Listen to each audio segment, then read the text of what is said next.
très très plaisir. Énormément. Et donc, pour commencer, je vais vous poser une question sur le festival. Comment vous vivez cette expérience en tant que jury au festival Premier Plan ? Moi, je suis ravie parce que c'est la première fois que je fais partie d'un jury. J'ai de la chance d'être avec Nicole et il y a Boris Lochkin et Anna Novion aussi avec nous. C'est chouette parce que c'est des premiers films, donc on découvre, on se dit pourquoi ils ont fait ces films-là, parce que souvent un premier film, c'est une forme de nécessité. Il y a un truc, un premier jet où c'est peut-être quelque chose qu'ils ont réfléchi depuis la petite enfance, enfin j'en sais rien, mais en tout cas c'est des vrais sujets personnels, donc c'est intéressant de se dire pourquoi ils ont fait ces films-là. Je trouve que c'est sur la nécessité par exemple d'un premier film, c'est émouvant de voir qu'est-ce qu'il y a de nécessaire à travers un film, et c'est bien et c'est même qu'à Angers il y ait comme ça cette plateforme pour ce premier geste qui est un film. Et vous êtes présidente du coup ? Yes. Et donc Vous êtes présidente. Ça n'a pas l'air, mais je suis là. Ah bah si. Quelle est la différence par rapport à, par exemple, à Nadia que vous avez Qui n'est que simple juré. Une petite jury. Dans les grands festivals comme Cannes, on dit que quand les délibérations sont très compliquées, le président a 2 voix, donc il peut emporter. C'est très compliqué, hein, les délibérations. Il y a pas parfois des. On dit que Rossellini, qui est un grand cinéaste italien que de connaître, on dit qu'il est mort le lendemain d'une grande délibération à Cannes. Peut-être que son cœur était fatigué, mais ici à Angers, on sent déjà. Enfin, c'est ça aussi qui est bien dans cette passion, c'est que chacun veut que ce soit, voilà, le film qu'il préfère. On préfère qui gagne. Mais bon, après. Je vais vous poser une question, Nicole. Vous avez participé plusieurs fois en tant que jury dans de nombreux festivals. Par quoi se démarquent ces différents festivals ? Comme par exemple, beaucoup d'écoles viennent à Angers exprès pour ça, pour passer une semaine, quelques jours. Ah bon ? Les gens qui viennent que pour... Ah oui, il y a plusieurs écoles de France qui sont venues quelques jours. Sur 80 000 spectateurs au premier plan, il y a 30 000 scolaires. Ah oui, c'est pour ça qu'il y a cette ambiance. Peut-être. Ouais, c'est ça que les gens applaudissent, c'est que les jeunes qui scandent comme ça, c'est extraordinaire. C'est extraordinaire. Donc, non, mais il y a des lycéens qui m'ont dit qu'ils sont venus de loin, ils se prennent ans, oui. Et même de Paris, il y en a plein qui se prennent un Airbnb une semaine et viennent voir plein de films. C'est merveilleux ça. On entend bien qu'il y a une atmosphère très, très étudiante et très, très passionnée. Encore qu'on peut être passionné au-delà de l'âge des étudiants. Bon. Ma question, c'est pour savoir si dans d'autres festivals, comme par exemple j'ai cité Deauville ou Marrakech, est-ce qu'il y a quelque chose qui se démarque de ce festival par rapport aux autres, que ce soit dans l'atmosphère, l'organisation du festival Non, mais même son essence même d'être un premier film, c'est ça qui est le plus caractéristique. Quoi. Voilà, quand on va d'un festival comme Cannes, on voit des films qui arrivent du monde entier, mais qui sont faits, sont 4e, 5e, 10e film de quelqu'un. Alors que là, encore une fois, c'est le premier geste, la première respiration artistique de quelqu'un, et c'est ça qui est à la fois émouvant.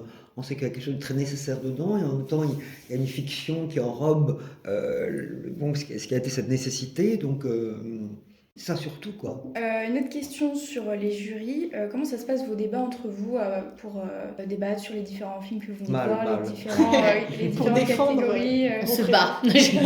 Non, c'est chouette. On a des petits moments où on se dit qu'on va délibérer. Et puis c'est drôle de voir à quel point parfois on n'est vraiment pas d'accord du tout. Et parfois, finalement, moi je vois que parfois on pense quelque chose sur le moment et après on débat et on change d'avis.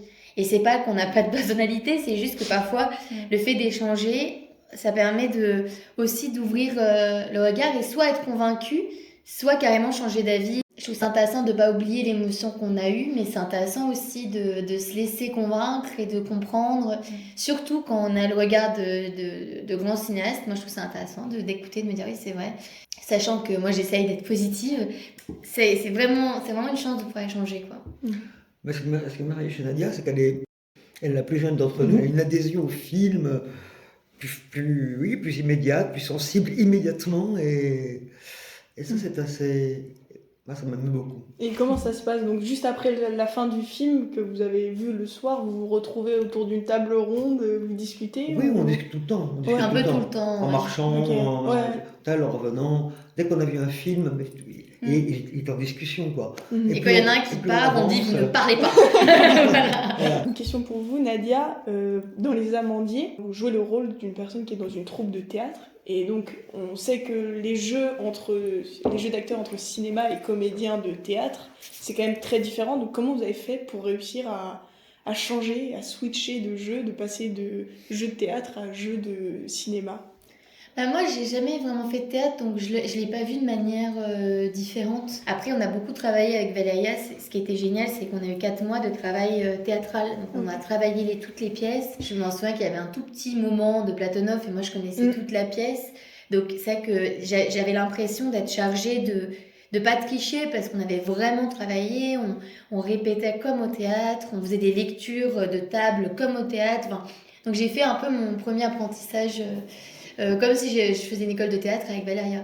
Mais tu fais un cours de théâtre quand même. Oui, j'ai quand même fait la classe libre au Florent. Oui, non, je l'ai fait. Je rappelle les éléments de sa carrière. Oui, C'est bien, vous nous aidez. c'est vrai, mais j'ai jamais abordé le théâtre d'une autre manière. En fait, je crois que je suis pas très technique comme personne. D'ailleurs, j'ai pas eu le Conservatoire national parce que j'étais mauvaise en alexandrin.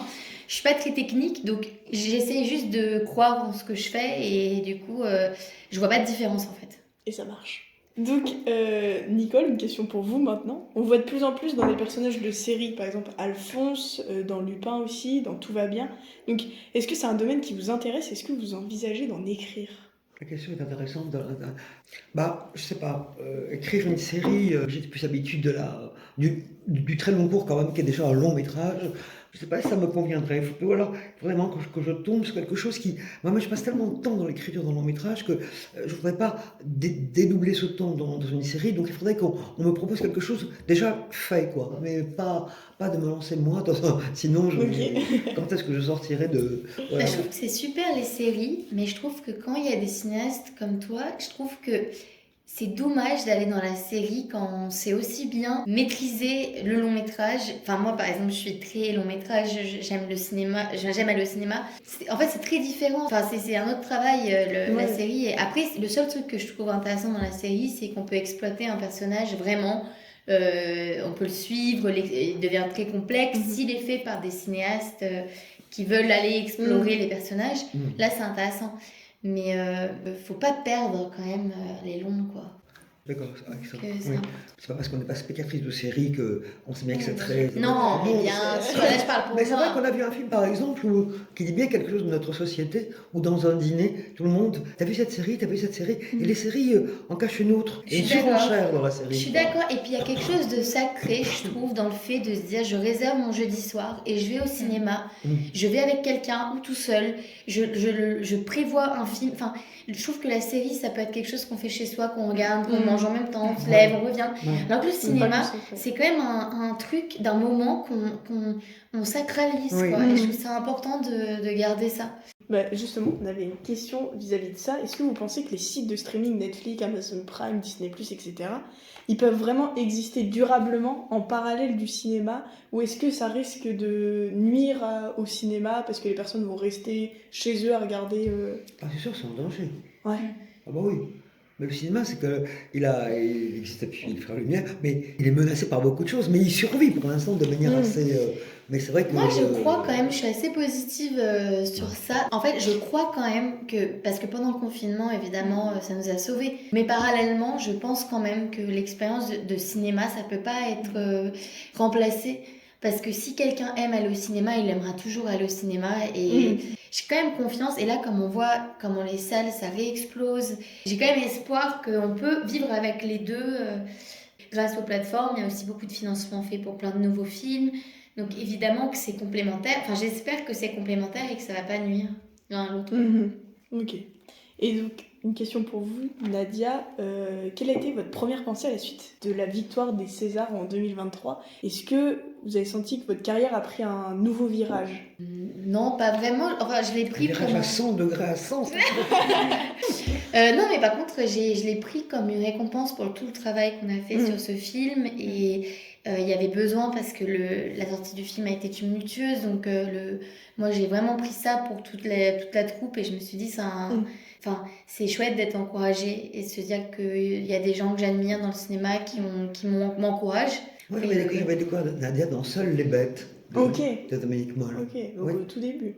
Oui. Bah ça me fait plaisir. Ça me fait trop plaisir. J'adore ce film. Ça a été un virage. Dominique Moll, ouais. Parce qu'avant, j'avais même pas accès au casting. Enfin, je me rappelle, et j'ai remplacé quelqu'un qui n'est pas venu au casting de Seules les bêtes. Ils m'ont appelé 1 heure avant.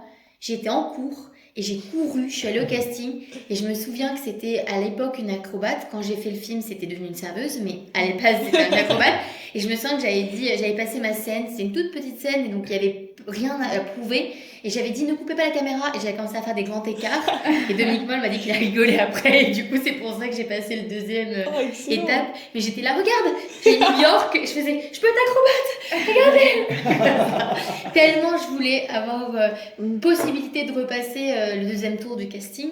Et ça a changé la vie parce que maintenant on m'appelle et je me sens de ça par contre. Ça, c'était une vraie bascule. Ok. Alors, tout à l'heure, on parlait des sites streaming qui est totalement nouveau pour notre génération. Est-ce que vous voyez une différence entre le cinéma d'aujourd'hui et le cinéma d'avant ? Non, tous les arts avancent, quoi, avec l'histoire, avec la civilisation, avec la peinture n'est pas la même, la peinture contemporaine, on ne parle pas comme au 19e siècle, et donc le cinéma, c'est pareil. On peut dire effectivement que ce qu'on appelle les chefs-d'œuvre arrivent à avoir une persistance et plaisent toujours autant. Ont une résonance pour un public maintenant, même s'ils ont été faits il y a un demi-siècle. Mozart sera toujours Mozart. Les chefs-d'œuvre ont une pérennité. Est-ce que ça change ? Oui. C'est pas les mêmes écritures. On n'écrit pas un film maintenant comme on l'écrivait même il y a 50 ans. Les sujets évoluent aussi. Mais quand on voit les films de Bresson, par exemple, c'est une écriture tellement moderne qu'on ne peut pas dire que c'était avant. C'est vrai. Ouais, c'est compliqué de distinguer le cinéma d'avant et le cinéma d'aujourd'hui. Mais par exemple, j'ai vu la version restaurée de La Maman et la Putain au cinéma et j'ai trouvé que c'était d'une modernité folle. Et en fait, je trouvais que c'était top de le sortir au cinéma parce que moi, je connaissais pas et j'étais étonnée d'une modernité comme ça. Par contre, ce que je trouvais pas moderne et complètement génial, c'est que par exemple, à un moment, Jean-Pierre Léaud, il dit rendez-vous mardi 14h dans le café. Et c'est vrai qu'en fait, ils n'ont pas de téléphone, donc elle attend le mardi à 14h et c'est une semaine après. Donc je trouve que ça, c'est quand même génial de voir les différences comme ça, tout en gardant une modernité folle, quoi. Qu'est-ce que vous diriez aux jeunes réalisateurs là, qui présentent leur premier film ou des jeunes réalisateurs qui veulent se lancer dans le cinéma ? Qu'est-ce que vous leur diriez comme conseil ? Mais on leur dit qu'ils soient tout à la joie et la nécessité de faire leur film, que c'est une chance qu'ils ont d'avoir cette nécessité en eux de création. Moi, je dirais de prendre des risques, quoi. De ne pas avoir peur d'essayer. Parce que moi, je trouve ça chouette de voir, même si c'est raté, d'avoir vu quelqu'un qui a essayé quelque chose de nouveau et de rester curieux. Oui. Ok. Et merci beaucoup pour cette interview, c'était trop plaisir. Merci. Merci à tous d'avoir suivi ce podcast en espérant qu'il vous ait plu. Moi, je vous dis rendez-vous dans une prochaine vidéo. Ciao, c'était Adèle.